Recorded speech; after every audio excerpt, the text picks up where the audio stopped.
Okay, some of your questions, you will just have some like random graph, and you will be asked like, whoops, I don't know if this is gonna write. Like, does this thing have symmetry with respect to the x-axis? Which would mean, can I cut it in half? So if I cut it in half right there, would I have the same thing on top and the same thing on bottom? So if I cut this in half, I would actually have like this thing down here. I'd have this loop-de-loop up here and this. Since it's not laid right on top of itself, this does not have symmetry with respect to the x-axis. So I always write with respect to, so WRT with respect to the x-axis. I don't know why it's giving me this stupid little spinny thing. With respect to the x-axis, this one will be a no, because I did a terrible drawing. They're all actually going to be no. With respect to the y-axis, I'm gonna erase some of the things that I did before. So can I erase my yellow as well? So with respect to the y-axis, this is what I was actually trying to get. I would have to cut it in half down here. And so do I have the same thing from here? If I flipped it all the way over, I'd go the same distance. And I would kind of end up with something more along these lines. Since I don't have exactly the same graph, it's also a no. And then with respect to the origin, so I wish there is an undo button. I found the undo button, guys. It doesn't work. So then we have with respect to the origin, that's a G. With respect to the origin just means, can I spin this around and get the same exact graph? So in this case, it would look like this. And can I spin this around? No, because before I had this thing, and I will just go ahead and redraw this, or close to redrawing this. So then when I redraw it, or when I rotate it, are these the same graphs? So what I like to do when I'm looking at these visually is just kind of spin my book around. Is this the same exact graph? This is also a no. I will write it in pin. Okay, so that's how you will determine it visually. Okay, some of the examples, let me actually give you an example that might work. So a lot of times you have parabolas. Okay, this is a terrible parabola. My undo button still doesn't work. I'm not even sure why I have one. Whoosh. Okay, so we'll try a parabola again. Okay, so we would say with respect to the x-axis, whoops, that's not what I want. Still not what I want. Okay, so I have with respect to the x-axis. Oh, this is writing terribly today, I'm sorry. Okay, can I cut it in half up and down? So I would basically have something that would look like that. So that's a no. With respect to my y-axis, it would be a yes. I can cut it in half up and down. I would get the same thing just overlaid on itself. With respect to the origin is also a no, because I can't spin it. I would have also the same upside down one if I spun it. So my writing is terrible tonight, I'm sorry. So then an example of another one that might work that would have symmetry with respect to the origin. So you could have like a diamond. Oh my gosh, not this diamond. You're not going to. I had problems with the program that I usually use, so this isn't working very well. So if I had a diamond, this would have or symmetry with respect to the origin. I could flip it if everything was done nicely together. There we go. So pretend that I did a good drawing. So this one has symmetry with respect to the origin.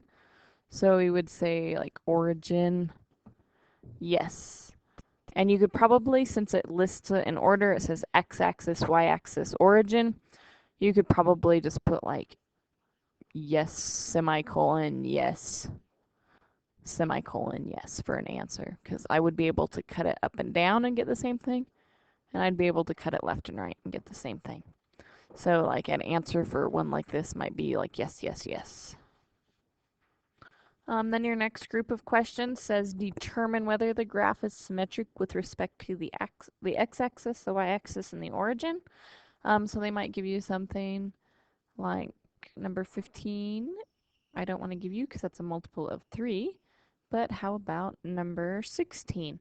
I give you 6x plus 7y equals 0. What you guys can do, if you probably have a graphing calculator, solve this for y, so subtract 6x. And this is going to be the easiest way to do it. And then I have 7y equals negative 6x. And divide by 7. So I get y equals negative 6 over 7x.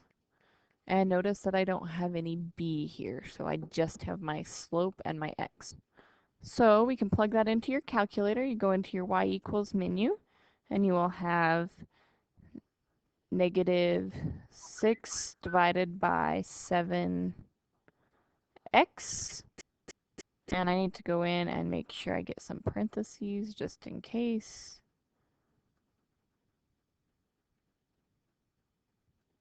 So I'm going to do second delete to insert my parentheses. And then I'm going to look at my graph. Okay, I need a better screen than that. So if I look at this screen, does it look like I could just go ahead and flip it across the y-axis? So I would actually, if I flipped it across the y-axis, I would have a positive slope. Let me see if I can look at my picture a little bit bigger. Okay, if I flipped it across my x-axis, I would also get something that's not there. That's not exactly what I wanted. Not the same original graph. However, if I were to rotate it, if I turn my calculator, your calculator, upside down, I would get the same exact screen. So when it asks about with respect to the x-axis, y-axis, and origin, my answer for this one would have been no, no, yes. And you will find that this happens for linear graphs, so things that don't have any exponents on your x's, that also don't have any b's. So this is your y equals mx plus b form, and in this case it's plus 0. If I have a plus 0, this is basically what's going to happen. I'm not going to have symmetry with my respect to my x-axis, y-axis, but I will to my origin. 16 is not one that asks you to verify it algebraically, but we will still do it just so you guys can see what it does. So verify algebraically, and I will tell you what to do for that. So in order to verify for the x-axis, I will replace my y with a negative y. So where I see a y, and I think it's always best to go ahead and use your original equation. You can see that even in some of the stuff what we're doing lately that we have to go back and look at our original stuff more than our newest equation. For most linear equations it won't matter, but we will go ahead and do 6x plus 7 instead of y. I have negative y in parentheses equals 0.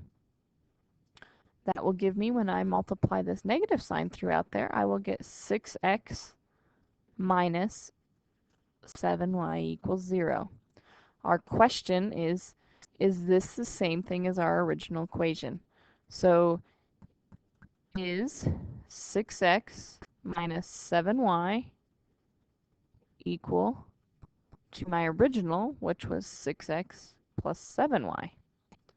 No, I have a totally different sign. I do not have the same thing. So this would be a no. Okay, that would be how you verify it algebraically. I want to see just kind of this is not equal, a not equal sign throughout there. Okay, to verify for your y-axis, I am actually going to replace my x with a negative x. Okay, so instead of 6x, I'm going to write 6 with a negative x. My 7y will stay the same, so plus 7y equals 0. Now I'm going to multiply that out. I will have negative 6x plus 7y equals 0.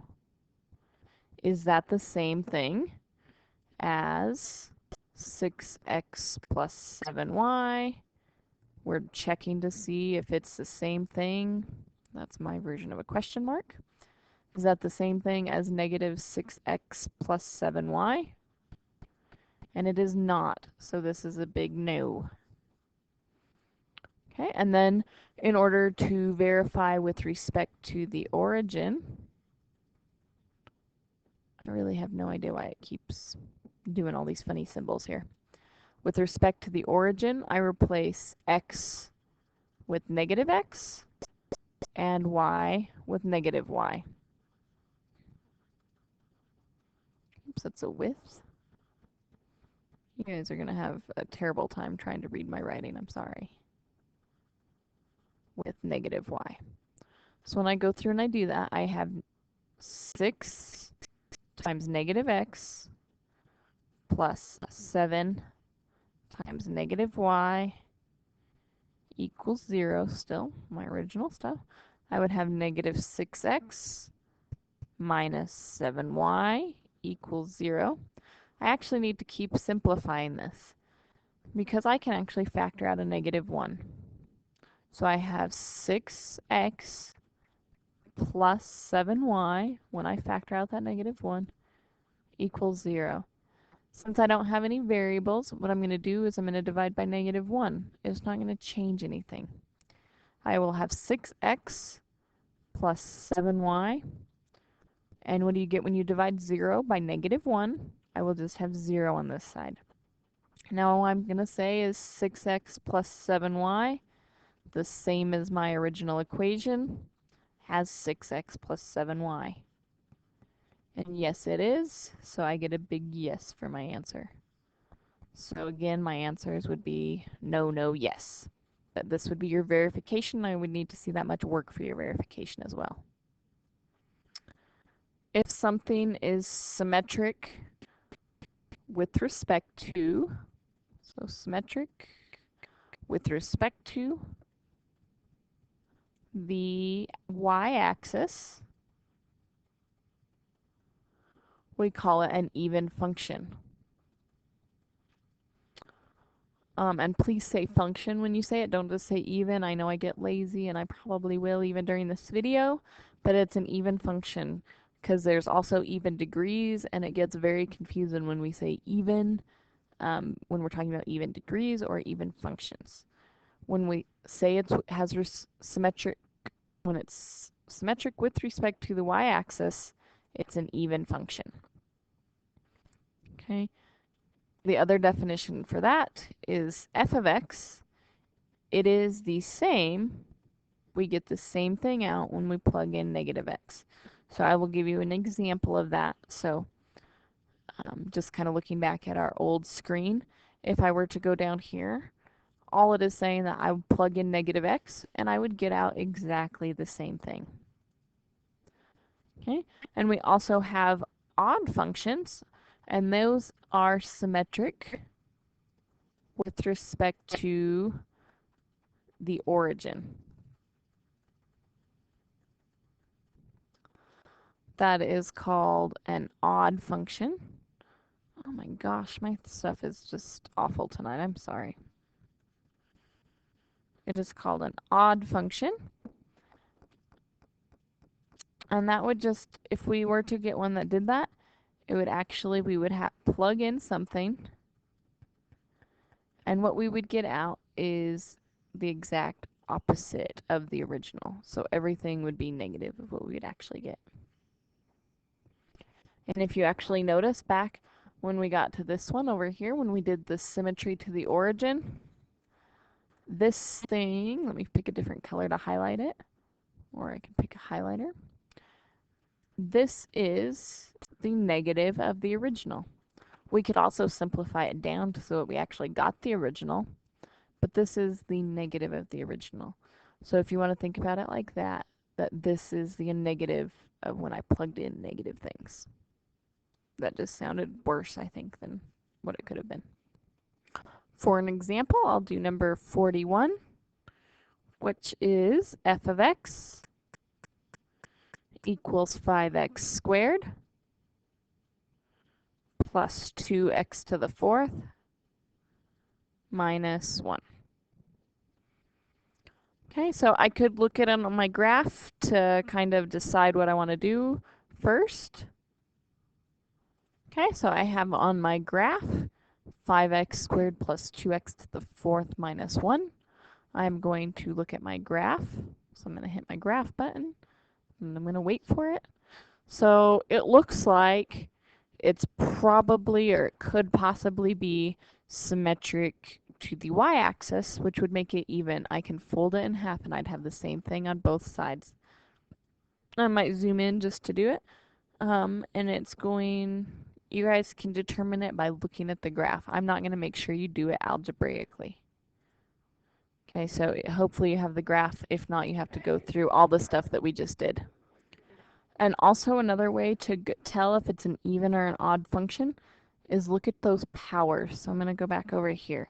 If I look at my powers, I have a squared and a 4.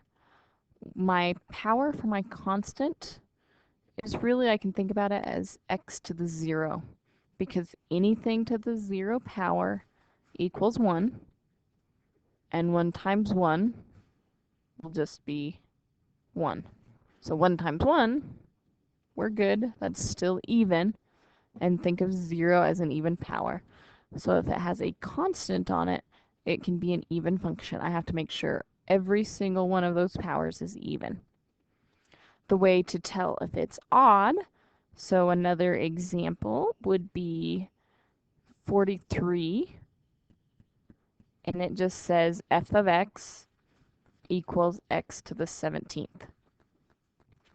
X to the 17th, this is an odd power. When I'm going to look at my graph, I will have an odd function as well. So I will have x to the 17th. When I look at that graph, let me zoom out a little bit. Okay, zoom 6. Okay, I can spin this graph around whenever it comes up. I will have the same thing on both sides. Okay, so this graph goes up very, very quickly. We will probably mostly just talk about these next things actually in class, but I want you guys to realize how we do our parent graphs. So if you, oh, it's messing up. Everything is just messing up today. So if I look at my parent graphs on page 194, I have a linear function. If this is going to not work, we're going to just quit here. So a linear function, that's an R. A linear function is just a straight line that goes through the origin that has a slope of 1. Okay, so that would be my linear parent graph. My quadratic is my parabola. You guys are probably pretty used to seeing those. Okay, and that would go through, the vertex of it would go through 0, 0. That's the important thing here. Then I have the square root. My square root function is basically just a parabola turned on its side. So it would only be like this half of it. So it's rotated 90 degrees, but I don't have the bottom half of it. I also have a cubic function. So I guess I changed color, sorry. My cubic is going to also go through the origin. I'm not very good. You should look at your graphs on page 194 because they will be better to look at. They talk about the cube root function. We don't really use it a lot. Cube root. Maybe they will to graph a few things. It'll look like this, and it will be a cubed root one turned on its side. It'll also be kind of flipped. Oh, I did a lot better job at graphing that one than the other one. You have your reciprocal function. You don't usually call it that. Reciprocal. Your reciprocal function, you get nice little things with all kinds of asymptotes. Okay, and absolute value, we'll use those a lot. Hopefully you can spell absolute value because my pen is not working very well. And that is just a V that hits at 0, 0. If you notice all of these are called our parent functions. I probably should have put that at the top. So these are our parent functions.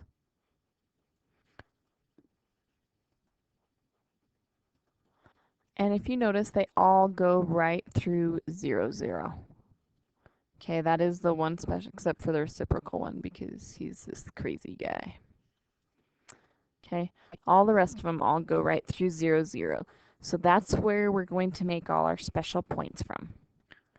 Okay, I just want you to have those like all those graphs kind of written down so that I can tell you like the differences, and we will go over those more tomorrow because there is just a ton of them, and I want you guys to be able to ask questions when you need it. So for tonight, if you guys could work on stuff on page 206, and I want you to go from 3 to 48 by 3s. And I will give you guys even more tomorrow, I'm sorry. Okay, so we will try to do this one in class.